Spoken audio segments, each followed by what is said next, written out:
कहानी की शुरुआत से हमें मालूम होता है कि एक खतरनाक ज़ोंबी वायरस ने पूरे शहर को तबाह कर दिया है। हर तरफ मौत और खौफ फैला हुआ है। इन्हीं हालात में फ्रांसिस अपनी बीवी आयरिस और अपने दो बेटों, बड़े बेटे जोशुआ और छोटे बेटे लोकस को बचाने के लिए शहर छोड़कर अपने पुराने गांव के फार्म हाउस की तरफ निकल पड़ता है। उनकी गाड़ी पर लगे खून के निशानात से साफ जाहिर होता है कि वो रास्ता कितना खतरनाक रहा है और मुल्क के ज़्यादातर लोग ज़ोंबी बन चुके हैं। फ्रांसिस को उम्मीद होती है कि गाँव पहुँच वो अपनी फैमिली को महफूज रख पाएगा, लेकिन जैसे ही वो फार्म हाउस के अंदर दाखिल होता है, बिखरा हुआ सामान देखकर फ्रांसिस चौंक जाता है। वो अपने वालिदैन को आवाज़ देता है और अपने वालिद के कमरे में जाकर देखता है कि वो बिस्तर पर पड़े हैं और उनके हाथ में एक बंदूक है। फ्रांसिस फौरन समझ जाता है कि उसके वालिद ने ज़ॉम्बी बनने से पहले खुद को गोली मार दी थी।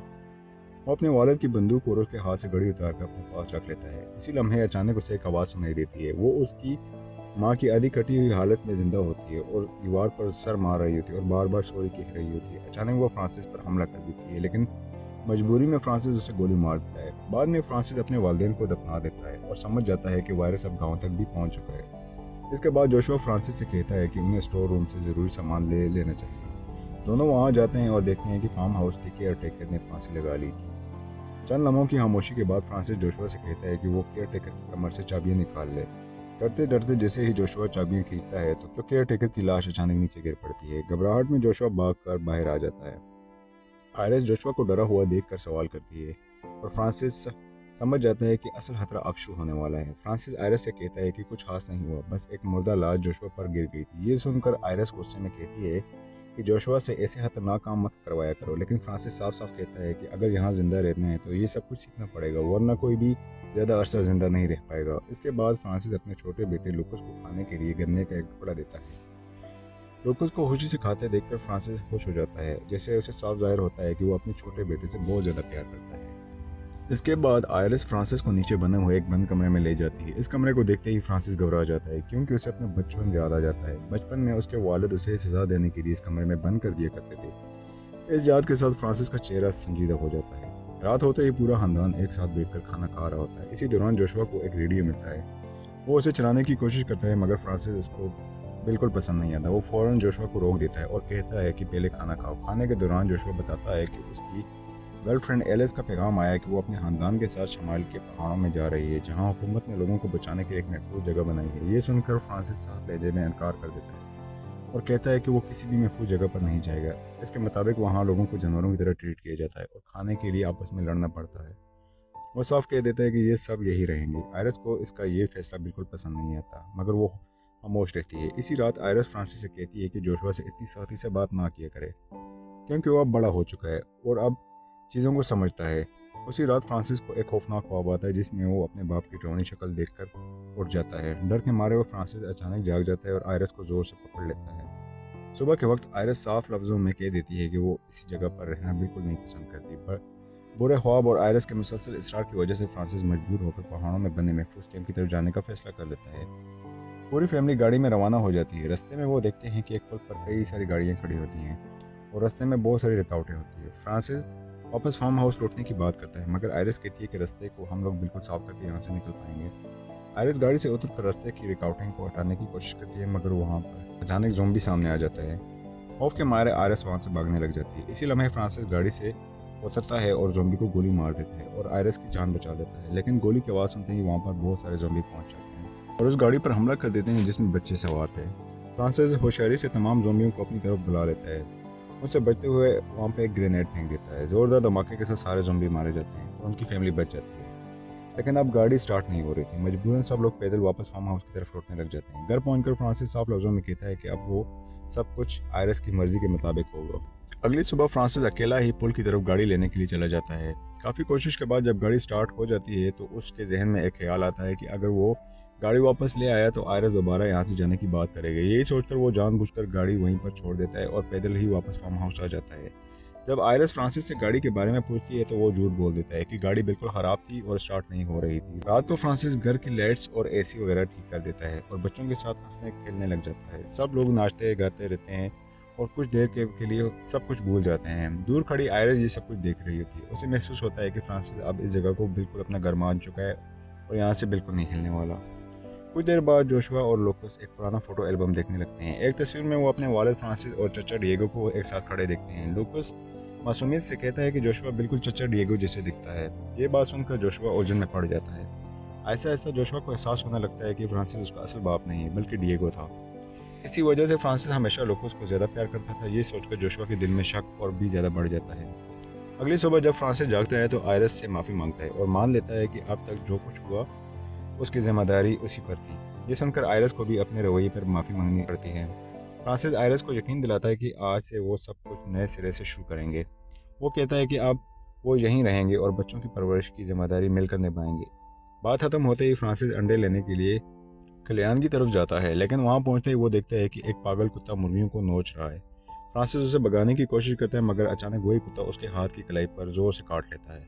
डर के मारे फ्रांसिस फौरन घर वापस आ जाता है। आयरिस घबरा कर उसके जख्म पर पट्टी बांधती है और कहती है कि अभी उन्हें फौरन यहाँ से निकलना चाहिए। वो समझाती है कि पागल कुत्ते का काटना बहुत खतरनाक होता है और अगर जहर फैल गया तो उसकी जान भी जा सकती है। आयरिस अस्पताल जाने से उस पर बहुत ज़्यादा इसरार करती है, मगर फ्रांसिस जिद पर अड़ जाता है और कहता है कि वो कहीं नहीं जाएगा। इसके मुताबिक अगर सही इलाज हो जाए तो जख्म यहीं पर ठीक हो जाएगा।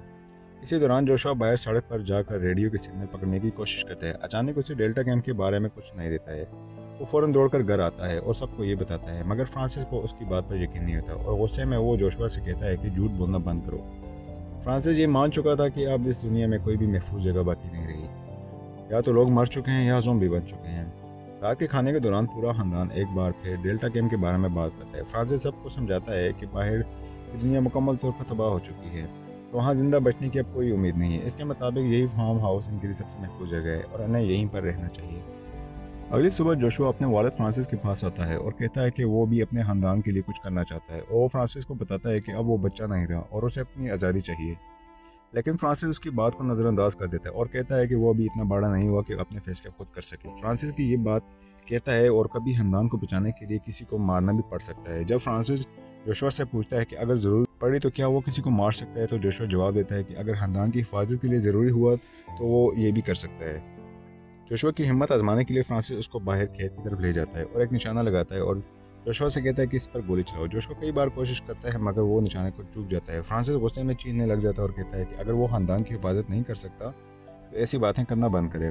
खौफ के बावजूद जोशुआ गहरी सांस लेता है और गुस्से में आकर फायरिंग शुरू कर देता है। गोलियों की आवाज़ सुनकर आयरिस लोकस के साथ बाहर आ जाती है और गुस्से में फ्रांसिस को रोकने की कहती है।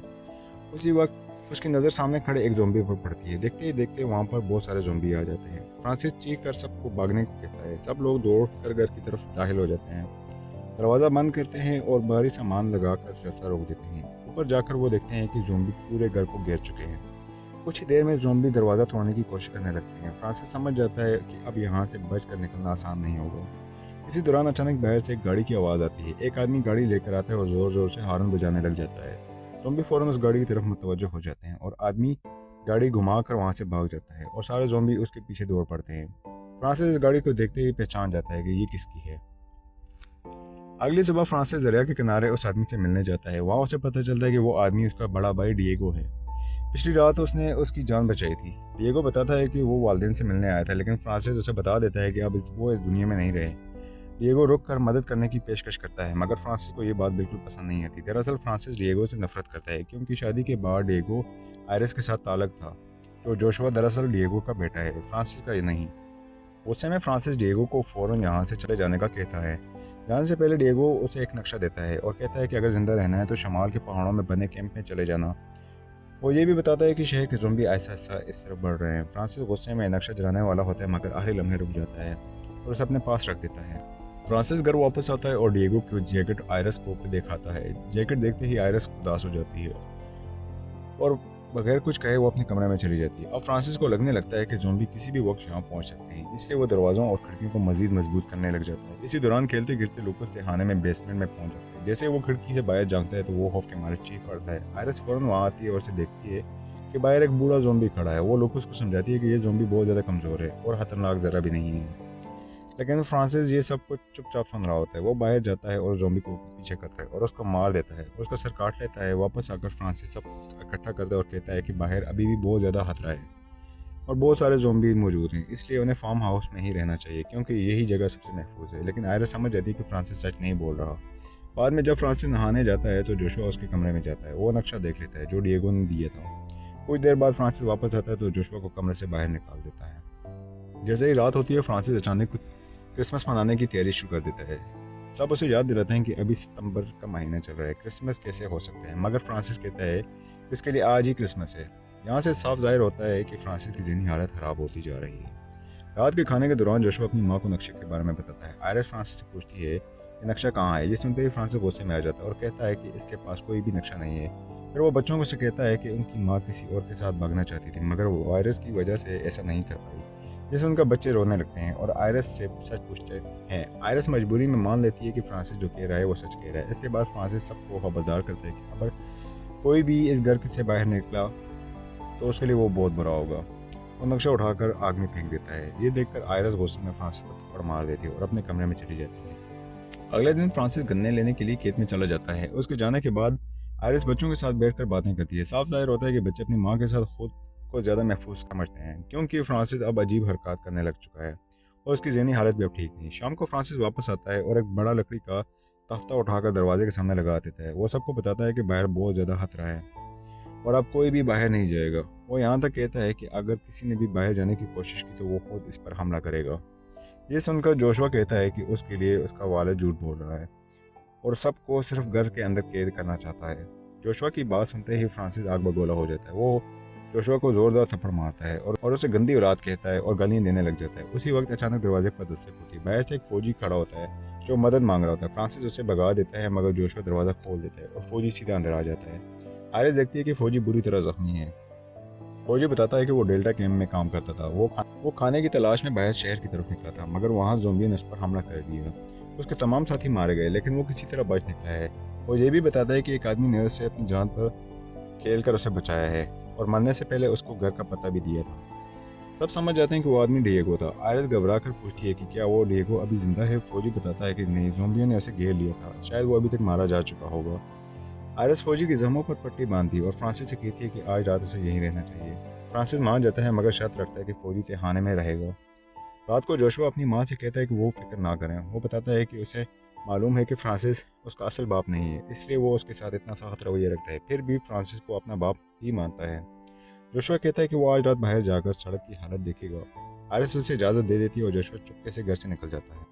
अगली सुबह जब फ्रांसिस जागता है तो वो देखता है कि जोशुआ घर में मौजूद नहीं है। वो फ़ौरन आयरिस से पूछता है कि जोशुआ कहाँ है, मगर आयरिस कोई जवाब नहीं देती। फ्रांसिस की नज़र खुले दरवाजे पर पड़ती है। वो समझ जाता है कि जोशुआ घर से निकल चुका है। ये बात फ्रांसिस के दिमाग पर इस कदर असर डालती है कि वो गुस्से में पागल हो जाता है। गुस्से में आकर वो एक हथौड़ा उठाता है और तहाने में जाकर फौजी के सर पर मारकर उसे मार देता है।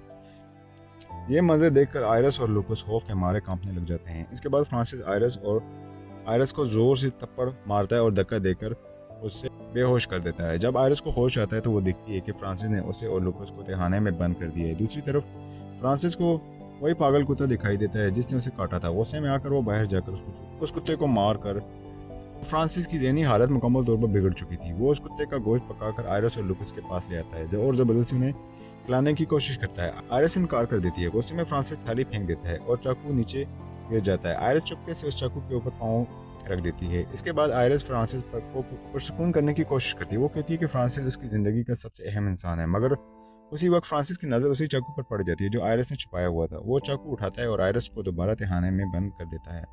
आयरिस भागने की कोशिश करती है, मगर उसका पाँव फिसल जाता है और दोबारा गिर कर बेहोश हो जाती है। कुछ देर बाद जब वो आयरिस को होश आता है तो वो लूकस उससे पूछता है कि अब वो क्या करेंगे। आयरिस लूकस को एक मंसूबा बताती है। लूकस जोर जोर से चीखने लगता है। उसकी आवाज़ सुनकर फ्रांसिस दौड़ता हुआ तहाने में आता है। इसी लम्हे आयरिस उस पर हमला कर देती है और उसे बेहोश कर देती है। आयरिस फ्रांसिस को तहाने में बंद कर देती है और लूकस के साथ वहाँ से निकल जाती है। तहाने में बंद फ्रांसिस अपने बचपन की यादों में खो जाता है। बाहर आयरिस और लूकस भागने की कोशिश करते हैं, मगर दरवाजा पर उन्हें डिएगो नजर आता है जो अब ज़ोंबी बन चुका है। खौफ के मारे आयरिस लूकस को पकड़कर वापस घर के अंदर भागती है, मगर ज़ोंबी डिएगो घर के अंदर भी घुस जाता है। वो सीधा लूकस पर हमला कर देता है। लूकस को बचाने के लिए आयरिस आगे आती है, मगर ज़ोंबी डिएगो उस पर भी हमला कर देता है। तहाने में बंद फ्रांसिस उनकी चीखें सुन लेता है और पूरी ताकत से दरवाज़ा तोड़ देता है। ऊपर पहुंचकर गुस्से में वो डिएगो पर हमला करता है और उसे चाकू से मार देता है। इसी के बाद फ्रांसिस गुस्से में आयरिस से पूछता है कि उसने इसके साथ ऐसा क्यों किया। इसी लम्हे लूकस सामने आता है और सब देख लेते हैं कि ज़ोंबी ने लूकस को काट लिया है। ये मंजर देखकर आयरिस और फ्रांसिस दोनों बेचैन हो जाते हैं। इसी लम्हे फ्रांसिस मुकम्मल तौर पर खामोश हो जाता है। उसका सारा गुस्सा खत्म हो जाता है और वो अंदर से टूट जाता है। वो आयरिस से अपने बच्चे को बचाने के लिए भीख मांगता है। मजबूरी में आयरिस लूकस को मुतासरा हाथ को काट देती है और ज़ख्म पर पट्टी बांध देती है। ये सब देखकर फ्रांसिस अंदर से बिल्कुल टूट जाता है। आयरस फ्रांसिस से कहती है कि फ़ौरन जाकर गाड़ी ले आओ और लूकस को डॉक्टर के पास लेकर जाना है। फ्रांसिस दौड़ता हुआ वैन की तरफ जाता है, मगर वहाँ उसका बड़ा बेटा जोशुआ बंदूक लेकर खड़ा होता है। फ्रांसिस को उनमें लत-पत देखकर जोशुआ समझ जाता है कि उसका बाप पूरी तरह पागल हो चुका है और शायद उसने आयरस को भी मार दिया है। खौफ और गुस्से में आकर जोशुआ गोली चला देता है। जब वो जख्मी फ्रांसिस के करीब पहुंचता है तो फ्रांसिस उसका हाथ पकड़ लेता है और कहता है कि उसने हमेशा जोशुआ को अपना ही बेटा माना था। वो जोशुआ से माफ़ी मांगता है कि अगर कभी उसने उसको दुख पहुंचाया तो वो उसे माफ़ करे। ये सुनकर जोशुआ टूट जाता है और रोते हुए कहता है कि उससे बहुत बड़ी गलती हो गई है, मगर उसी लम्हे फ्रांसिस वहीं पर दम तोड़ देता है। जोशुआ फूट फूट कर रोने लगता है और उसे एहसास होता है कि ये सब कुछ खत्म हो चुका है। आखिर में जोशुआ वैन लेकर घर वापस आता है, जहाँ आयरस उसका इंतजार कर रही होती है। आयरस को भी अभी तक ये मालूम नहीं हुआ था कि फ्रांसिस मर चुका है। अब ये फ्रांसिस ना जिंदा है और ना डिएगो। पूरा खानदान की जिम्मेदारी अब अकेली आयरस पर आई है। इस मंजर के साथ ये फिल्म यहाँ पे ख़त्म हो जाती है।